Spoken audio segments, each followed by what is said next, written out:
दोस्तों स्वागत है एक बार फिर से आपका मेरे चैनल पे लीगल न्यूज़ 127 पे। दोस्तों आज की वीडियो में मैं बात करूंगी क्या पत्नी एक ही समय पे अलग अलग कोर्ट से बार बार मेंटेनेंस क्या ले सकती है। क्योंकि आपने देखा होगा, हो सकता है आप में से कोई कुछ सब्सक्राइबर उनके साथ ऐसा हो रहा होगा, पत्नी क्या करती है 125 में भी मेंटेनेंस करती है। उसके बाद सेक्शन 24 HMA में भी डिमांड करती है। अगर डोमेस्टिक वायलेंस में भी उसने केस किया हो तो वहां पे भी डिमांड करेगी कि मतलब उसको पैसे मिल जाए। जितना कोशिश करेगी हर एक केस में अलग अलग डिमांड से पैसे करेगी। तो आज की वीडियो में बात करूंगी क्या सेक्शन 125 CRPC मेंटेनेंस मिलने के बाद भी क्या वो सेक्शन 24 HMA से फिर से दोबारा मेंटेनेंस ले सकती है, या किसी और अलग से केस करने पे, या फिर कोर्ट अब डबल मेंटेनेंस पे सख्त हो चुका है। तो आज की वीडियो बहुत इंपॉर्टेंट है। एक लेटेस्ट जजमेंट के बारे में भी बात करूंगी जिसमें क्लियर कर दिया है कोर्ट ने कि पत्नी को है जो अब हर जगह मेंटेनेंस बिल्कुल नहीं मिलेगा, ये अधिकार उसका खत्म हो चुका है पूरी तरीके से। ये जजमेंट आप लोगों के बहुत काम आएगा जिन पे भी मेंटेनेंस का केस चल रहा है या लगता है आने टाइम में चलेगा। और जो पत्नी डबल डबल मेंटेनेंस की डिमांड करती है, हर एक केस में अलग अलग डिमांड करती है पैसे की, तो आप लोगों को ये जजमेंट बहुत काम आएगा। एंड तक बने रहिएगा, स्किप करके बिल्कुल मत देखना। फिलहाल चैनल पे नए जुड़े हैं, चैनल को लाइक करिए, ज़्यादा लोगों तक शेयर करिए, जैसे आपको हेल्प मिलती है मेरी वीडियो से वैसे और भी लोगों तक हेल्प मिल सके। और सब्सक्राइब करिए, साथ ही जो बेल आइकन दबाइए ताकि आपको टाइम से मेरी वीडियो की नोटिफिकेशन सबसे पहले मिलती है। अब बात करते हैं जो मैं एक लेटेस्ट जजमेंट बता रही हूँ जिसमें कोर्ट ने क्या ऑब्जर्वेशन दिया, क्या अपनी राय दी कि ऐसा आप पत्नी के जो अधिकार है जो डबल मेंटेनेंस लेती थी वो अब बिल्कुल नहीं मिलेगा। इससे पहले वैसे रजनीश में नेहा का जो 20 में जजमेंट आया था उसमें भी सुप्रीम कोर्ट ने क्लियर कर दिया था। एक बार फिर इसके अलावा भी और भी जजमेंट काफ़ी आए हैं और अभी एक और है जजमेंट जो मैंने काफ़ी रिसर्च किया तो मुझे मिला, तो मुझे लगा कि मुझे आप लोगों तक शेयर कर देना चाहिए ताकि ये आपको हेल्प करेगा। तो क्या कोर्ट ने ऑब्जर्व किया जिसके बाद हस्बैंड वाइफ मेंटेनेंस केस को देखने का है जो तरीका ही पूरी तरीके से आपको बदल जाएगा।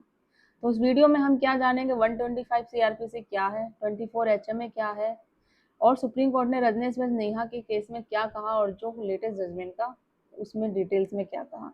तो वीडियो पूरा देखनी है क्योंकि मेंटेनेंस केस में लोग अभी सबसे ज़्यादा क्या गलती करते हैं वो बहुत ज़रूरी है आप लोगों के लिए सुनना।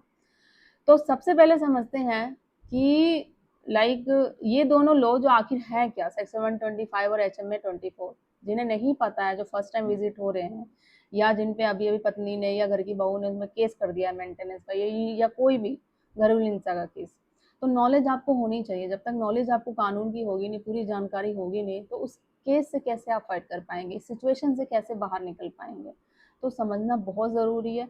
अब सिंपल लैंग्वेज में बताती हूँ कि जो ये कानून है इसका मकसद क्या है कि पत्नी, बच्चे, माता पिता कि कोई भी भूखे ना रहे। उनकी जो बेसिक ज़रूरतें हैं होती है इंसान की, क्या होती है, खाना पीना, रहना, दवाई का खर्चा, अगर बच्चा पढ़ रहा है उसकी एजुकेशन।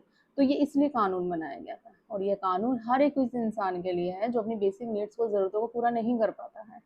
बट अब आज की डेट में क्या होता है, वो महिलाएं जो पढ़ी लिखी भी हैं या जिनके साथ कुछ भी नहीं हुआ, घरेलू हिंसा भी नहीं हुई है, और जिनको नहीं भी पता होता ना मेंटेनेंस केस के बारे में, उन्हें बताया जाता है कि भाई तू अपने पति पे मेंटेनेंस कर, केस भी लगा उस पर झूठे, उसी से पैसे ले। तो इसका मतलब ये नहीं है कि ये सिर्फ कानून उस पत्नी के लिए बना हुआ है, उस घर की बहू के लिए बना गया है, उस महिला के लिए सिर्फ बना गया है। ये कानून हर एक उस इंसान के लिए है, चाहे पत्नी हो, पति हो, माता पिता, बूढ़े, बच्चे, कोई भी कर सकता है। ठीक है। तो ये प्रोविजन तब इस्तेमाल होता है जब हस्बैंड वाइफ के बीच नॉर्मली क्या होता है, डिवोर्स केस हो और या सेक्शन 9 का केस चल रहा हो, जुडिशियल सेपरेशन जैसे मैट्रिमोनियल प्रोसेस चल रहे हैं, जब ये लगता है। अब इस सेक्शन के तहत कोर्ट इंट्री मेंटेनेंस और लिटिगेशन जो एक्सपेंसिव है वो दे सकता है, लेकिन दोनों का लीगल नेचर थोड़ा अलग होता है। अब सबसे बड़ा सवाल क्या है कि अगर पत्नी को पहले से 125 में मेंटेनेंस मिल रहा है तो क्या वो 24 HMA में फिर से मेंटेनेंस मांग सकती है। तो अगर मांग सकती है तो क्या हस्बैंड को दो दो जगह पेमेंट करना पड़ेगा, क्या ये सच है और ऐसा होगा। तो यहीं से शुरू होगा कोर्ट, कोर्ट में कंफ्यूजन होती है आप लोगों में। लोग कुछ बोलते हैं कि नहीं भाई देना पड़ेगा चाहे कुछ भी हो जाए, अगर वो अलग अलग केस में कर रही है कोर्ट तुझसे मेंटेनेंस लेके ही रहेगा चाहे कुछ भी हो जाए। कोर्ट पुरुषों को नहीं सुनता, पति की नहीं सुनता, पत्नियों की सुनता है, महिलाओं की सुनता है। ये सारे हैं जो अफवाहें उड़ती रहती है और यही सबसे गलत है सोच आपकी। ठीक है। तो अब आते हैं सुप्रीम कोर्ट के बेहद इंपॉर्टेंट जजमेंट पे। एक तो पहले जो सबसे फेमस है, सभी जानते हैं, रजनीश नेहा, जो 2020 में जजमेंट आया था। तो ये जजमेंट मेंटेनेंस लॉ का एक लैंडमार्क जजमेंट माना जाता है, बहुत इंपॉर्टेंट। सुप्रीम कोर्ट ने क्या देखा कि कई बार अलग अलग कोर्ट में मल्टी प्ले मेंटेनेंस केस चलते रहते हैं और पार्टी कई प्रोसेसिंग की जानकारी भी छुपा देते हैं। वो बताते भी नहीं है कि मैं यहाँ से मेंटेनेंस ले रही हूँ, कि और ताकि उसको दूसरे से मेंटेनेंस मिल जाए दूसरे केस में, अगर वो HM24 में फाइल कर रखी है उसने, तो इससे कॉन्ट्रडिक्शन ऑर्डर आने लगते हैं। तब सुप्रीम कोर्ट ने कुछ इंपॉर्टेंट गाइडलाइन उस समय जारी करी थी। वो क्या है कि अगर किसी पार्टी को पहले से मेंटेनेंस मिल रहा है तो उसे जानकारी दूसरे कोर्ट को देना बहुत ज़रूरी है। अगर फैमिली कोर्ट ने ऑर्डर कर दिया मेंटेनेंस, फिर उस महिला ने छुपाया, जाके दूसरी जगह लाइक हाई कोर्ट में, सुप्रीम कोर्ट में डिमांड कर रही है किसी भी केस में लगा के, तो वो उस कोर्ट को भी वहाँ पे जानकारी देनी पड़ेगी।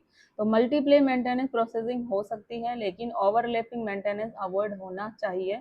यानी कोर्ट का फोकस था डबल बेनिफिट बिल्कुल नहीं मिलना है, फेयर एडजस्टमेंट होना चाहिए। अब सुप्रीम कोर्ट ने एक और बात कही थी क्या, कि एक प्रोसेसिंग में मिला अमाउंट दूसरी प्रोसेसिंग में एडजस्ट या सेट ऑफ किया जा सकता है। यही रजनीश नेहा जजमेंट का सबसे बड़ा पॉइंट था इसमें। तो अब बात करते हैं, रिसेंट ईयर में हाई कोर्ट भी इसी अप्रोच को फॉलो कर रहे हैं। कोर्ट बार बार ये कह रहे हैं कि अलग लॉ के तहत रेमेडी अवेलेबल हो सकती है, लेकिन सेम पर्पस के लिए डुप्लीकेट मेंटेनेंस नहीं दिया जाएगा, मतलब कि डबल मेंटेनेंस नहीं दिया जाएगा। कुछ कोर्ट ने ऑब्जर्व ये भी किया कि अगर वाइफ को पहले से सफिशिएंट मेंटेनेंस मिल रहा है तो दूसरी प्रोसेसिंग में उसी के हिसाब से एडजस्टमेंट किया जाएगा उसका। यानी अब कोर्ट ब्लाइंडली दो जगह एडजस्टमेंट ग्रांट करने की बजाय क्या कर रहे हैं, एग्जैक्ट अमाउंट, हस्बैंड की इनकम, वाइफ की फाइनेंशियल कंडीशन, सब कुछ को देखकर फैसला कर रहे हैं। इसका मतलब ये नहीं है कि वाइफ का राइट खत्म हो जाएगा, बल्कि इसका मतलब ये है कि कोर्ट अब बैलेंस अप्रोच अपना रहा है। अब यहाँ एक बहुत इंपॉर्टेंट बात आपको क्या समझनी है आप लोगों को, कि कई यूट्यूब वीडियो या सोशल मीडिया पोस्ट में आप ये जैसे कि बहुत लोग देखते होंगे, या वो लोग भी बोलते हैं कि अब 25 HMA ख़त्म है या पत्नी को मेंटेनेंस नहीं मिलेगा। लेकिन लीगली ऐसा कहना पूरी तरीके से सही नहीं है, क्योंकि कोर्ट ने मेंटेनेंस का राइट खत्म नहीं किया है। बस कोर्ट ये बोल रहा है कि एक ही खर्च के लिए बार बार अलग अलग अमाउंट नहीं दिया जाएगा पत्नी को और उस महिला को। यानी फेयरनेस और एडजस्टमेंट सबसे इम्पोर्टेंट फैक्टर है। तो इस जजमेंट का सबसे बड़ा असर उन केस पे पड़ेगा जहां मल्टीपल मेंटेनेंस केस चल रहे हैं, इनकम हाइड की जाती है या ओवरलैपिंग क्लेम किए जाते हैं। अब कोर्ट डिस्क्लोजर पर ज़्यादा फोकस कर रहे हैं। अगर कोई पार्टी दूसरे मेंटेनेंस ऑर्डर छुपाती है तो उसका नेगेटिव इम्पैक्ट पड़ सकता है केस पे। इसलिए हस्बैंड और वाइफ दोनों को कोर्ट में सही income, एग्जैक्टिंग maintenance order, actual expensive ईमानदारी से आपको बताना चाहिए, ना कि छुपाना चाहिए। छुपाने से आपको ही प्रॉब्लम होगी, आपका ही केस कमज़ोर पड़ेगा।